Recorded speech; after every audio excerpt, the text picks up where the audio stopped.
Dahil una kasi, nung nag-aaral ako, nag-tricycle ako. Pambaon. Nag-tricycle ako, pambaon.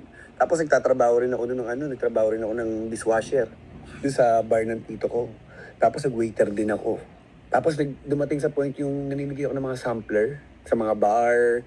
Di ba, minsan may mga gumigib, mamimigay kayo ng mga kung ano, sigarilyo, alak, papatikim kayo. Tapos punta ako sa Araneta, mamimigay kami ng mga candies, pompos. Basta kung ano nung mapagkakakitaan racket.